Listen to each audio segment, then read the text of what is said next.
El mensaje crea impacto y transforma la historia. 730 días luchando por llevar las gestas heroicas a todo rincón donde El Salvador está presente y que harán de nuestro país una tierra de libertad. Canadá, Estados Unidos, Europa y Australia. Bastiones en la batalla mediática.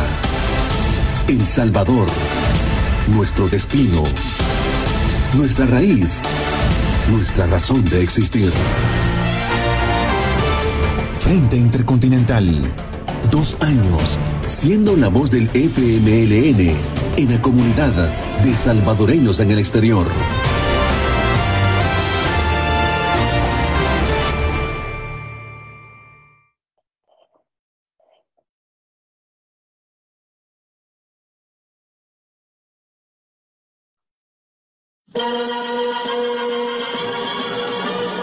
Este es el Frente Intercontinental del FMLN y canal oficial de la militancia en el exterior, rompiendo el cerco mediático y puente de solidaridad internacional con el pueblo salvadoreño.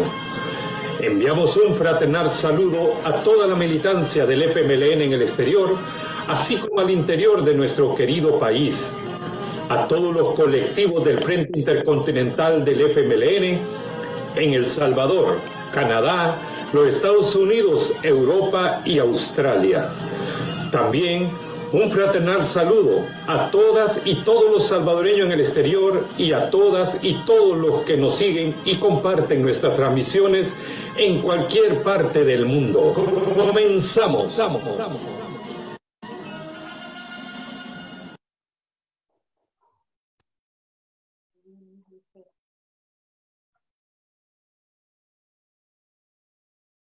Muy bienvenidas y bienvenidas a esta nueva transmisión del Frente Intercontinental del FMLN, canal oficial de la militancia en el exterior, rompiendo el cerco mediático y puente de la solidaridad internacional con el pueblo salvadoreño. Mi nombre es Hernán Hernández del Colectivo Digital de Europa y me acompaña el compañero Rubén Cuenca, del cual le voy a pasar los controles para que nos presente a nuestra compañera invitada. Adelante, Rubén. Gracias, Hernán. Como decías, mi nombre es Rubén Cuenca, del Colectivo Digital de Europa, del Frente Intercontinental del FMLN, y vamos a darle la bienvenida a alguien que nos honra con su presencia, ya conocida por ustedes anteriormente, ya que la hemos tenido en otras oportunidades. Queremos aprovechar, entonces, presentar a nuestra invitada de honor, Silvia Cartagena, y le vamos a solicitar un corto saludo, y como ya ustedes la conocen, que sea también corta esa trayectoria, pero lo importante, el saludo a nuestra militancia del Frente Intercontinental del FMLN, y a los que naturalmente nos siguen en esta oportunidad, a esta hora, en el desarrollo de esta transmisión. Silvia, bienvenida. Gracias, compañeros. Un saludo, un abrazo a toda la comunidad que nos escucha, nos observa. Acá son las 12 del mediodía con 10 minutos, así que donde quiera que estén luchando por la justicia social, un abrazo solidario. Muchas gracias, Silvia. Y antes de entrar en materia, queremos enviar un fraternal saludo a toda la militancia del FMLN, así como también a todos los colectivos del Frente Intercontinental del FMLN desde El Salvador, los Estados Unidos, América Latina, Europa y Australia. Enviamos también un fraternal saludo a todos y todas los salvadoreños en el exterior y a todas y todos los que nos siguen y comparten nuestras transmisiones en cualquier parte del mundo. La temática que nos ocupará en el desarrollo de esta entrevista son temas de actualidad al recordar acontecimientos de nuestra historia latinoamericana. Hablaremos en esta oportunidad de un acontecimiento histórico salvadoreño con fecha de data de 1930. Hablaremos de la fundación del Partido Comunista de El Salvador. Silvia, dentro de esta temática, tenemos además una estigmatización de todo esto que sucedió en 1932. Pero lo que más nos inquieta, esa pregunta por su carácter histórico, ¿cómo y cuándo se funda el Partido Comunista de El Salvador? Y existió, porque se ha hablado mucho de la participación masculina, pero sabemos que la mujer salvadoreña también ha tenido una participación histórica y muy poco se habla de ello. ¿Qué nos puede decir al respecto? Bueno, agradecer la invitación y para mí es un honor hablar de este acontecimiento histórico en la, valga la redundancia, historia de la lucha del pueblo salvadoreño. Primero hay que remontarnos a las condiciones económicas, sociales y políticas de aquella época.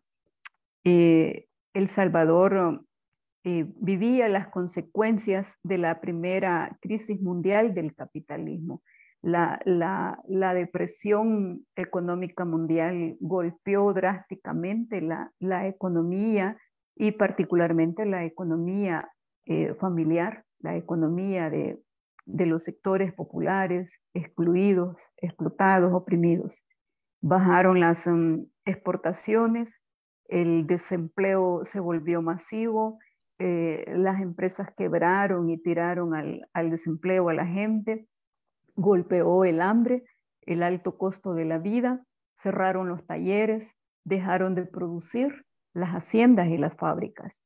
Este es pues como el contexto económico y social y político en el que se debatía El Salvador desde 1920 prácticamente. Digamos, hay que recordar que El Salvador, igual que el resto de países del continente, pues fue colonizado. Los dueños originarios de las tierras fueron expulsados de sus tierras y convertidos prácticamente en colonos, en semi-esclavos, para poder sobrevivir a cambio del trabajo, pues les daban un par de tortillas, comida, etc. Entonces, ese es el contexto en el que digamos, se produce ese hecho del surgimiento del Partido Comunista de El Salvador el 30 de marzo de 1930. Por años se dijo que era el 28 de marzo, pero luego ya con la tecnología se corroboró que el último domingo de marzo de 1930 justo había sido un 30 de marzo. A ello hay que añadir la influencia de la Revolución Mexicana y de la Revolución Bolchevique, dos grandes acontecimientos en el planeta, países distantes. Sin embargo, las ideas revolucionarias, las ideas de los bolcheviques, las ideas liberales avanzadas de Francia, Inglaterra y de otras corrientes de pensamiento en Europa, hicieron su efecto también acá en el continente, particularmente en México, y la Revolución Mexicana pues tuvo su impacto en toda Centroamérica. Entonces, se fue configurando todo un escenario en el cual fue creciendo el sentimiento de cuestionamiento al estado de cosas. Se venía pues de un sistema de colonización donde los dueños de las haciendas eran los que decidían sobre la vida de la gente. La gente había sido, como ya dije, expulsada de sus tierras, se las arrebataron a base de violencia y los convirtieron prácticamente en colonos y semiesclavos. Entonces, con el desarrollo del capitalismo en Europa y su, digamos, floreciente ascenso acá en el continente, particularmente en los Estados Unidos, pues fueron apareciendo una diversidad de corrientes de pensamiento en el continente. Y simultáneo a ello, pues acá en el país aparecieron una diversidad de gremiales de trabajadores. No podemos decir todavía que eran sindicatos, eran apenas cajas mutuales, asociaciones que luchaban por algunas cosas muy sencillas, como por ejemplo el derecho del trabajador a que el patrono le comprara la caja mortuoria si moría trabajando en el taller, en la fábrica, en la hacienda. No había pues salario mínimo, no habían derechos elementales de los trabajadores. Y es con toda esta situación que comienzan a surgir las gremiales, integradas mayoritariamente por panificadores, sastres, tipógrafos, pescadores, zapateros, en fin, era más de la pequeña producción. Hasta 1930 hay que subrayar que los partidos políticos en El Salvador eran una especie de propiedad o franquicia de las principales familias oligárquicas que, digamos, se sucedían una tras otra, se turnaban en el ejercicio del gobierno. En ese tiempo el derecho al voto estaba restringido únicamente a los sectores pudientes, a los hombres letrados y poseedores de bienes. O sea, la gran mayoría, el pueblo explotado estaba, digamos, al margen de las decisiones políticas. Y por supuesto los candidatos eran los señores hacendados, los señores oligarcas, y que se sucedían uno tras otro, hermanos, primos, parientes entre sí. Fue hasta marzo de 1930 que pues surge el primer partido político en El Salvador que representa los intereses de las clases populares, de los sectores excluidos, los sectores oprimidos, explotados, de la gran masa salvadoreña. Y en ese pues, acontecimiento, el testimonio de Miguel Mármol, que se lo da a Roque Dalton y que lo traslada a un libro pues, que es muy famoso, él describe que fue a las orillas del lago de Ilopango, en Asino, que un grupo de hombres y mujeres, en su mayoría de origen muy humilde, constituyeron el Partido Comunista de El Salvador.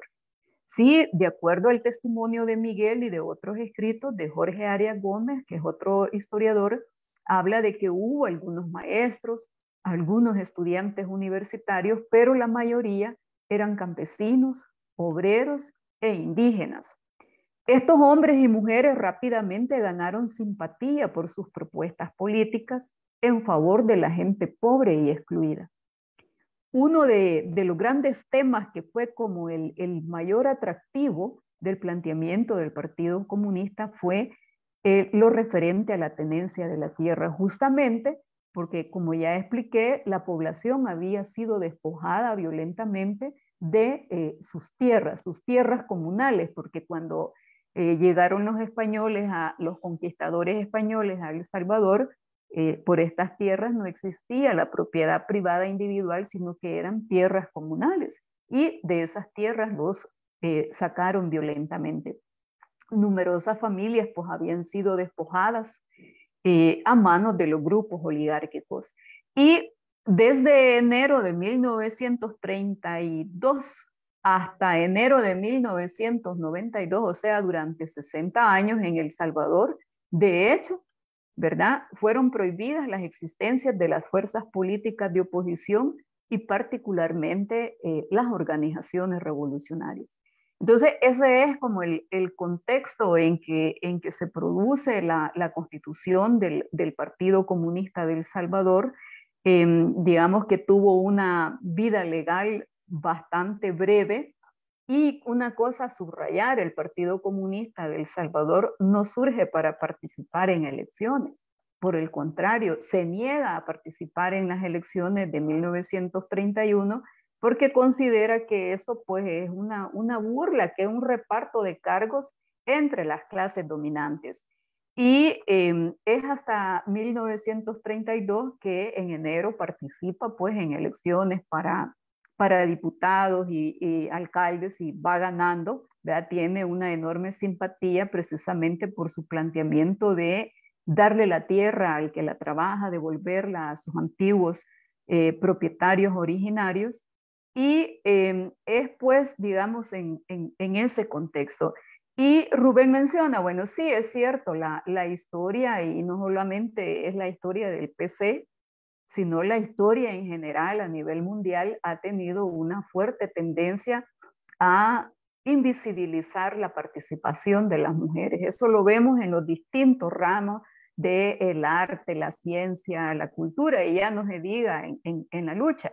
Sin embargo, Miguel Mármol en su narrativa, en su testimonio, nos habla de una gran cantidad de mujeres que se involucraron, pero menciona una en particular y es Julia Mojica, una mujer originaria de algún pueblo del departamento de Sonsonate, y por su papel, digamos, de lideresa, posiblemente por su personalidad, decía Miguelito que a ella se le conocía como la Juana de Arco salvadoreña, por el papel que la historia pues describe que jugó Juana de Arco allá en Europa.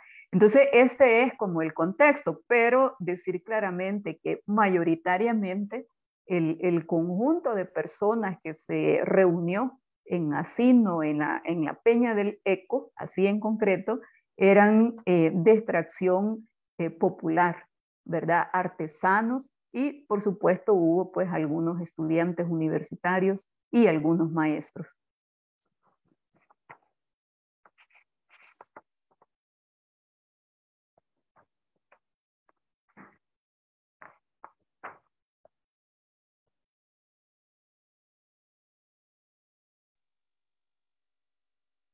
Micrófono, Rubén.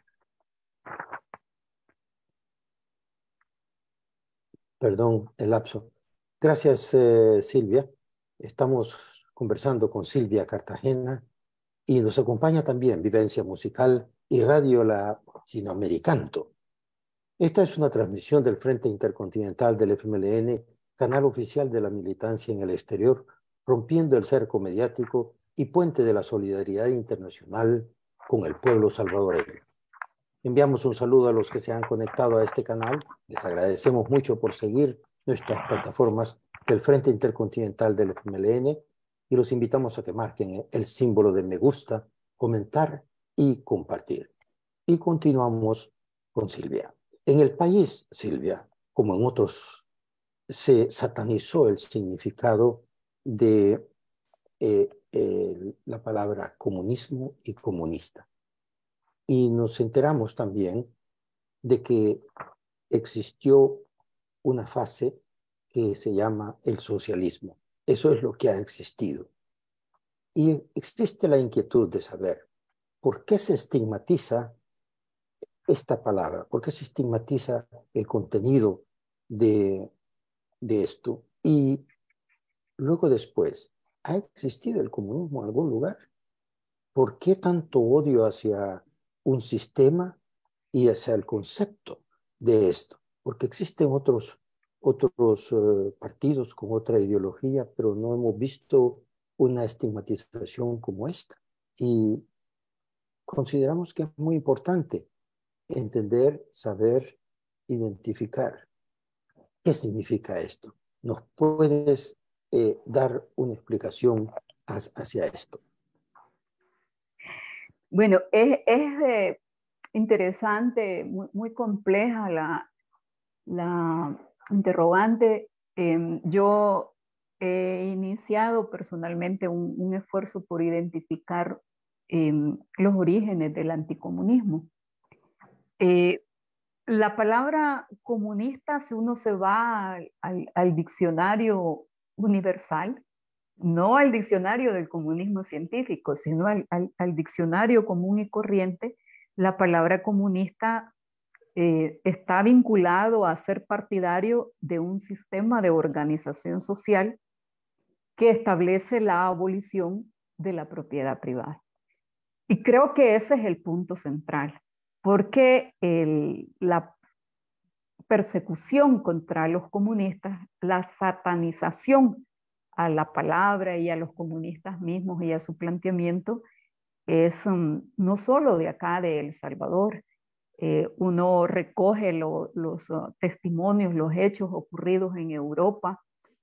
No solo el fascismo persiguió al movimiento comunista, sino que se dieron distintas expresiones de rechazo a sus planteamientos políticos, y trasladado acá en concreto a este pequeño país que llamado El Salvador, uno puede concluir que efectivamente, si el tema del despojo de las tierras, del despojo a los pueblos originarios dueños de las tierras, es la base para la construcción del capital y de la propiedad privada de los oligarcas, eso se comprende por qué el odio a quienes luchan por el derecho a la tierra, a quienes luchan porque la tierra regrese a las manos de los dueños originarios.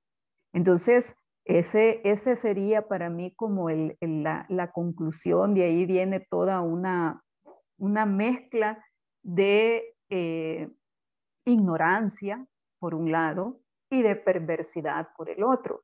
Ignorancia en el sentido de que a la gente se le vendió la idea, y no solo aquí en El Salvador, en el mundo entero, que el comunismo es malo porque le va a quitar la propiedad. Pero no explican que la burguesía, el capitalismo se instaló sobre la base del despojo violento y brutal a los dueños originarios de las tierras. Entonces, es malo querer recuperarlo, pero no se dice que fue malo y brutal lo que hicieron las clases dominantes para adueñarse de aquello. Veamos la historia de África, saqueada por las grandes potencias, los pueblos originarios del norte del continente americano, saqueados, los pueblos del sur. O sea, fue bueno el saqueo para beneficiar a los conquistadores, pero cuando los pueblos luchan por sus intereses, por sus derechos, ahí es malo. Entonces hay una combinación de ignorancia y de perversidad. Y en el caso concreto de El Salvador, para hablar de nuestra experiencia, se asocia a comunista a toda crítica al régimen, a toda oposición al régimen. Bueno, si Monseñor Romero, el Santo de América, fue asesinado acusado de ser comunista, porque defendía las causas de las luchas populares. Y ese ha sido el caso de miles y miles de luchadoras y luchadores sociales de todo el continente y del mundo entero. Entonces, quienes se opusieron al apartheid eran comunistas. Y el imperio siempre respaldó al régimen del apartheid. El imperio norteamericano y las grandes potencias son cómplices del régimen sionista de Israel, pero no condenan la agresión de Israel contra Palestina. Y es lo que estamos viviendo en el día a día acá en el continente. Se produce la represión contra los luchadores del medio ambiente, contra las defensoras de los derechos de las mujeres, contra los luchadores de todas las expresiones culturales, la diversidad sexual, etcétera, etcétera, pero se guarda silencio ante la impunidad y la represión con que distintos gobiernos atacan a los luchadores sociales. Y entonces se vincula comunismo como sinónimo de maldad y le dicen, es que los comunistas te van a quitar la propiedad privada, pero cuando uno le pregunta a la gente, ¿y usted dueña de qué es? Pues sí, es dueña de un televisor, de su par de zapatos, porque hasta eso, como es una ideología burguesa la que se nos ha instalado, creen que la mujer es propiedad del hombre. Entonces le dicen al hombre, mira, te va a quitar la mujer el comunista. De ahí, entonces la gente en su ignorancia, digámoslo así, cree esas cosas. Y lo vivimos constantemente desde que desde 1932, que se instaló la dictadura en El Salvador, se tergiversó la historia. Así como se tergiversó la historia del levantamiento indígena de Anastasio Aquino, también se tergiversó perversamente y a conveniencia la historia de los sucesos de 1932. Se acusó a los comunistas, a aquellos obreros, a aquellos indígenas, a aquellos artesanos, de haber cometido atrocidades, pero se ocultó y hasta se justificó la brutal y sangrienta represión del general Maximiliano Hernández Martínez con todo su séquito, que asesinaron a más de 30,000 personas. Entonces, como digo, el concepto, esto de satanizar el término, el concepto del comunismo, tiene esas dos aristas. Por un lado, la ignorancia y por el otro, la perversidad. Entonces, digamos, el tema del anticomunismo tiene distintas expresiones en la vida de la sociedad salvadoreña y del continente. Y hoy lo vemos reflejado acá con el régimen que tenemos, que quiere desmontar toda la historia de lucha del Salvador y apela a la ignorancia de la gente. Hoy justamente sale una encuesta de la UCA donde dice que la inmensa mayoría de la población desconoce que tiene derechos. Y claro, esta es obra del neoliberalismo. Vean, no es una cosa de 3 años para acá, ¿no? Estamos viviendo las consecuencias del neoliberalismo, que lo que hizo fue desmontar el sistema educativo, desaparecieron la sociología, las ciencias sociales, de los pensum de las universidades, y ya no se diga de la escuela básica. Y se nos ha venido inyectando todo un sentimiento de individualismo, así como sálvese quien pueda, ¿verdad? Y eso es lo que tenemos hoy en día, una actitud individualista, pero además preocupante de que la gente renuncia a sus elementales derechos y los desconoce. Y como los desconoce, no pelea por ellos. Y nos están queriendo llevar a la misma situación que nos llevaron durante los 60 años de dictadura. Después del 32, se prohibió una diversidad de cosas en la sociedad salvadoreña, sindicalizarse, organizarse, y lo que decía al principio, no se le permitía a los partidos políticos de oposición presentarse abiertamente. Entonces, esto es como poder, digamos así, reflexionar por qué satanizar la palabra comunista. Si uno se va a los textos científicos, ¿qué es el comunismo? Es la lucha precisamente por la vivencia en comunidad, y cuando se habla de abolir la propiedad privada, se dice la propiedad privada sobre los medios de producción, no sobre la gallinita, el par de zapatos, sino que es todo el capital con el que se mueven las oligarquías. Entonces las oligarquías, las de antes y las de ahora, ¿verdad? Trabajan muy de la mano con el imperialismo norteamericano para aplastar los procesos de lucha, ¿verdad? Los procesos de lucha no todos tienen como propósito la lucha por el socialismo, pero lucha la gente por sus derechos, que es como el inicio. Ya plantearse la lucha por el socialismo es un proyecto más a largo plazo.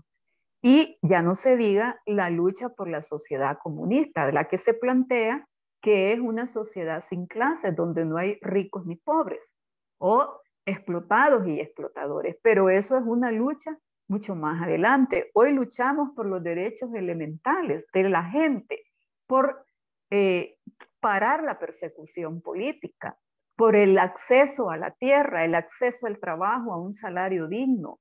Hoy la gente ha ido perdiendo cada vez más el derecho que tenía a sindicalizarse, el derecho a trabajar las 8 horas, a que le paguen horas extras. O sea, conquistas que se habían logrado a través de inmensas luchas, como en Europa, que lo estamos viendo hoy en Francia y Alemania, ¿verdad? Entonces, ese ha sido pues como todo el juego entre perversidad e ignorancia para satanizar la palabra comunista. Gracias, Silvia. Queremos continuar enviando un saludo a todas y todos los veteranos del FMLN y a todos y todos los lisiados del FMLN. Les agradecemos todo el sacrificio en la conquista de la paz y la democracia en El Salvador, que van selladas con la sangre de nuestros mártires. Silvia, por lo que hemos escuchado, eso significa de que los así llamados países comunistas en realidad lo que existió fue el socialismo, pero que el comunismo aún no lo hemos visto más que en una forma teórica. Y sin embargo, existen comunidades que se unen, como por ejemplo ahora vemos en Francia un movimiento social muy fuerte, protagonizado por comunidades sindicales de todo aspecto. Y esta unidad se orienta como buscando una solución ante la precaria situación que se encuentra en estos países. Sabemos también a través de la información popular que estos acontecimientos sociales también se están protagonizando en Alemania, hoy en Europa. Y en el país, lógico, existen comunidades que se unen en busca de esto que anteriormente nombrabas. Y aquí se violan también los derechos humanos. En el país se encuentran esa inquietud, esa preocupación de que por el momento en esas luchas que hablamos sobre hacia el socialismo, se violan esos derechos humanos. ¿Nos puedes caracterizar si esto es consecuencia de esa lucha hacia mejores posibilidades de las diferentes capas sociales en busca de ese sistema social? ¿O a qué se debe que en este momento, no solamente en América Latina, sino que también en Europa, existen estas convulsiones sociales? ¿Qué nos puedes decir al respecto?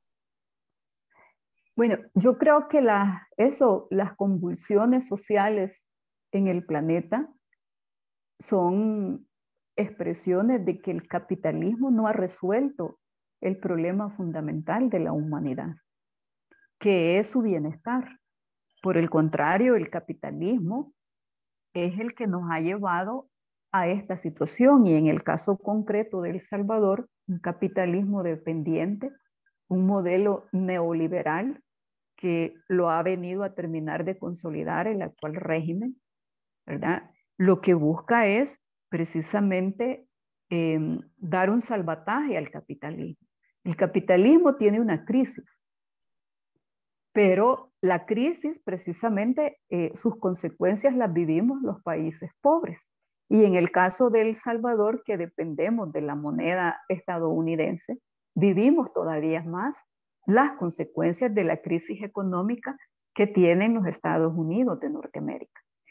Entonces, toda expresión de lucha por el bienestar de la gente es bienvenida y debemos ser parte de esa lucha.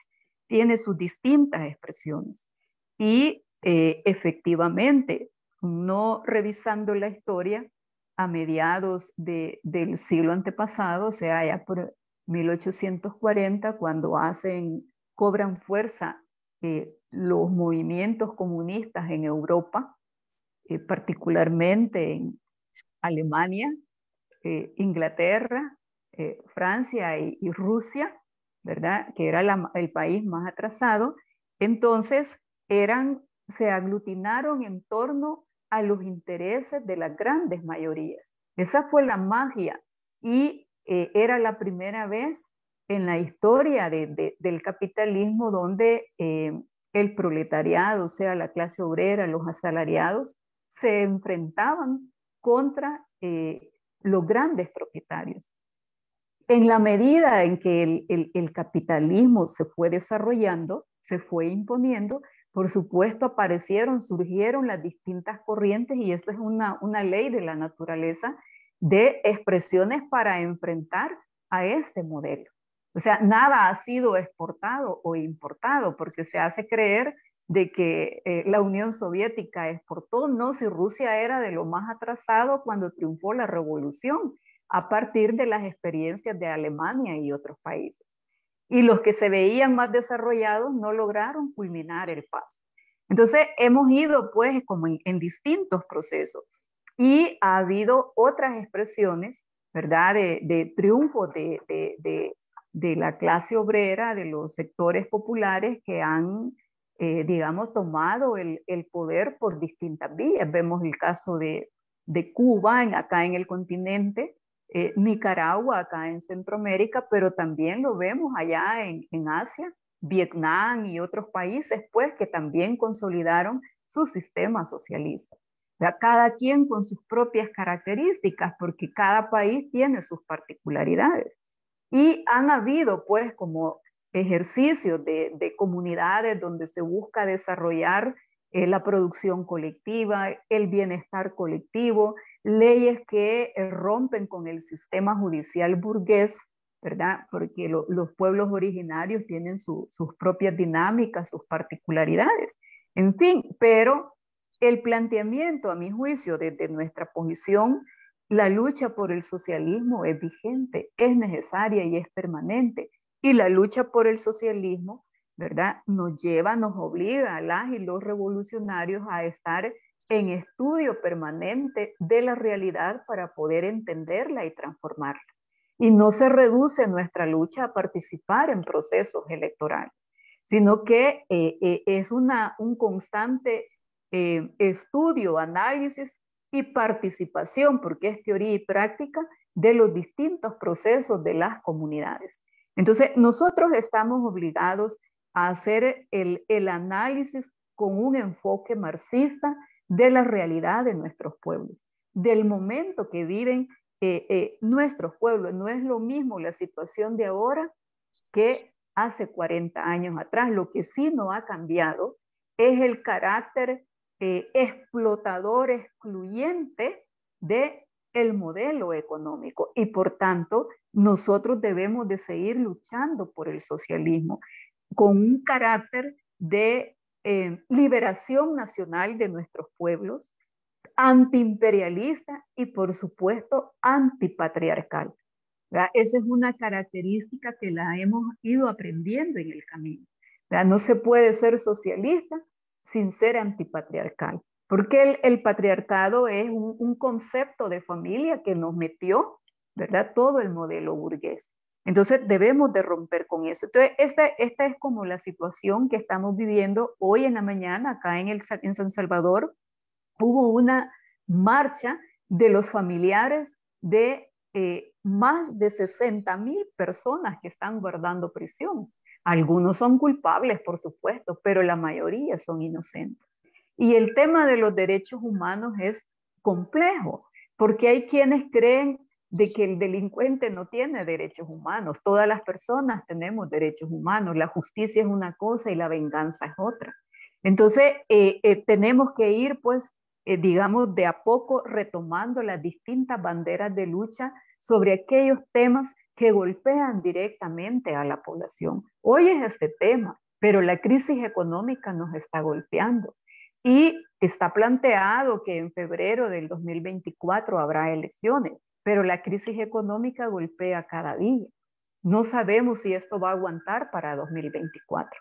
El punto es que se está sintiendo la necesidad, ¿verdad? Así, de que las y los revolucionarios también entendamos, comprendamos, le demos una lectura correcta al momento histórico que estamos viviendo y que junto al pueblo, ¿verdad?, enfrentemos los enormes desafíos que tiene esta particularidad de la lucha hoy en 2023.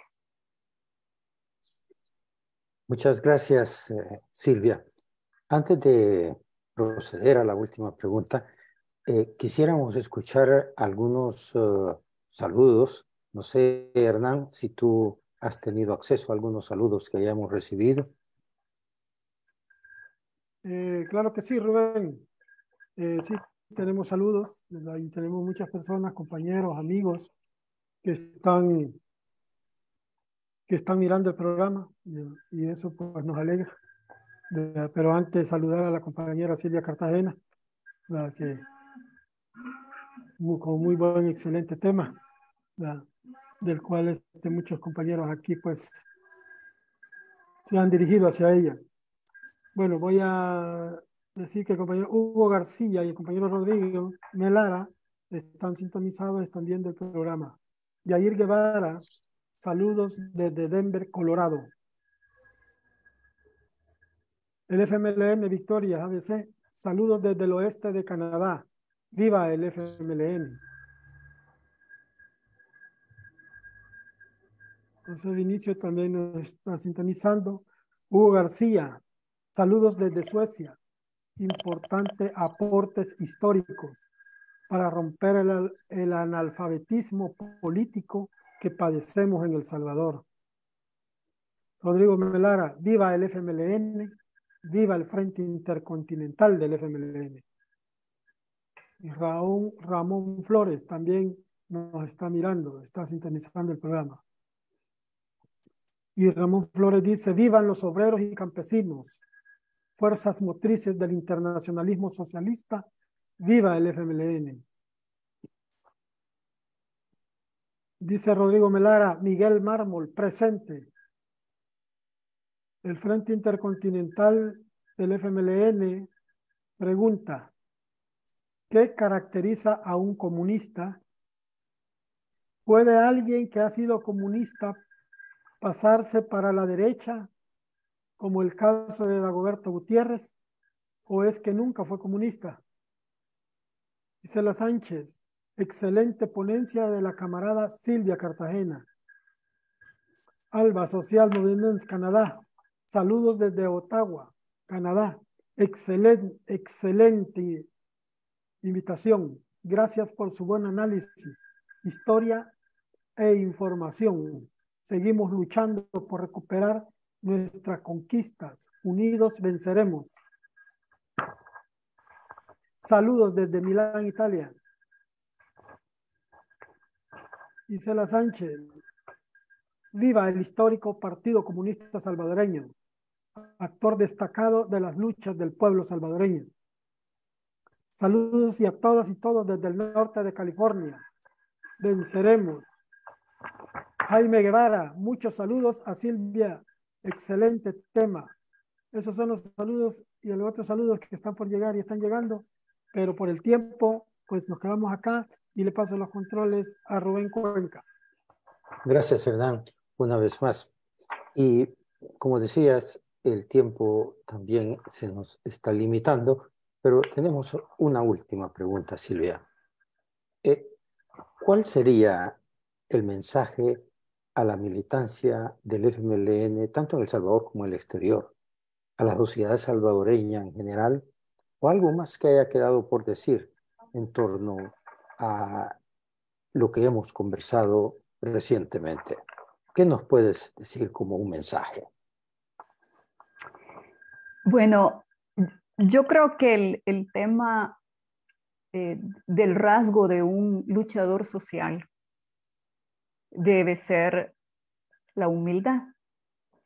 Y si ese es el rasgo fundamental de un luchador social, esa debe ser la característica de un revolucionario, de un comunista. Y me parece que el otro es ser estudiosos en el sentido de estar al día escuchando a la gente. Porque a veces entendemos que estudio es apartarse y agarrar libros, ¿no? Sino escuchar a la gente, porque es la gente la que tiene la verdad.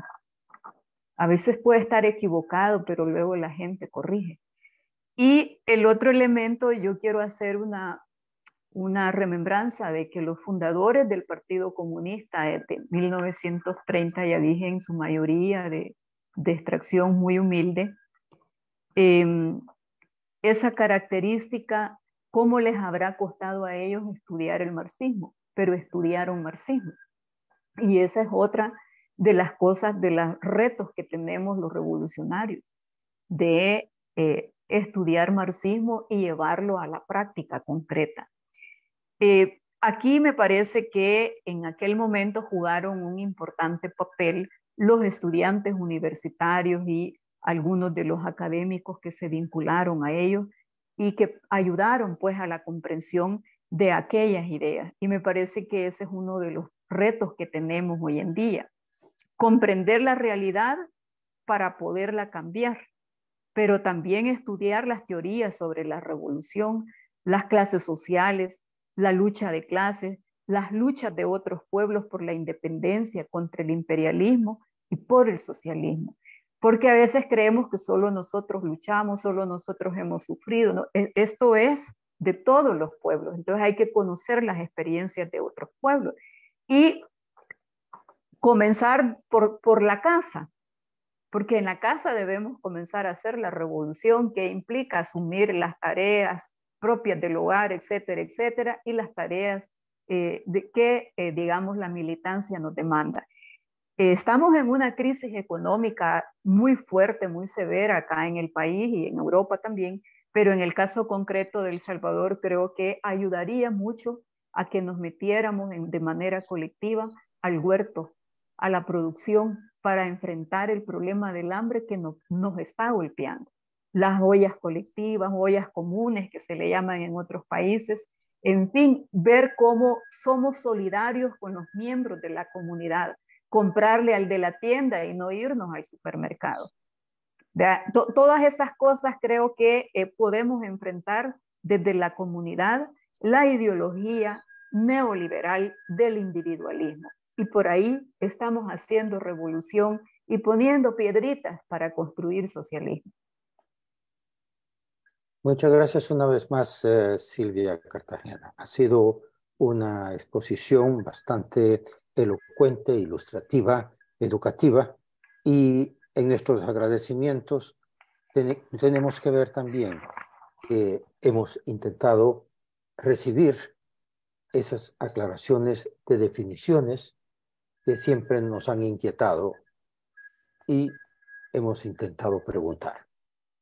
Una vez más, miles de gracias por haber permitido tener tu presencia, Silvia, y esperamos en el futuro unirnos y recibir esta oportunidad, quizás con otras interrogantes también de mucha importancia y de mucho interés para nuestros radioescuchas y toda la diáspora y capas sociales interesadas en vernos. Dejo los micrófonos entonces para contigo, Hernán.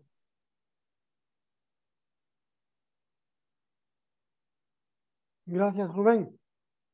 Sí, bueno, ya vamos por despedir el programa, no sin antes pues saludar a todos los que nos han acompañado en toda esta hora, ¿verdad? Y estamos agradecidos como Frente Intercontinental, agradecemos, ¿verdad?, la presencia de cada uno de ustedes, especialmente a la compañera Silvia Cartagena, que ha estado con nosotros ahora con ese excelentísimo tema, ¿verdad?, de la fundación del Partido Comunista de El Salvador y de lo que es el comunismo internacional, el socialismo. Y bueno, se ha extendido, ¿verdad?, por todo el mundo, que eso es bien importante que lo conozcamos, ¿verdad? Y así que le agradecemos por esa excelente participación, Silvia. Bueno, vamos a cerrar la transmisión agradeciendo a nombre del Frente Intercontinental del FMLN, canal oficial de la militancia en el exterior, la participación de Silvia Cartagena, secretaria de Asuntos Electorales del FMLN, por aceptar la invitación y por haber estado con nosotros esta tarde. Nos despedimos no sin antes invitar a toda la militancia en el exterior a unirse a este esfuerzo y hacer un llamado a la unidad, exigiendo la libertad para las y los presos políticos en El Salvador. Agradecemos también a la solidaridad internacional por el apoyo que nos han dado, nos dan y nos seguirán dando. Nos seguirán dando en nuestras luchas por nuestra liberación, por la paz y la democracia en El Salvador. Alto al bloqueo a Cuba. Cuba no es protectora del terrorismo. No más persecución política en El Salvador. Dictaduras nunca más. Proletarios de todos los países unidos. ¡Viva el FMLN! ¡Viva! ¡Viva!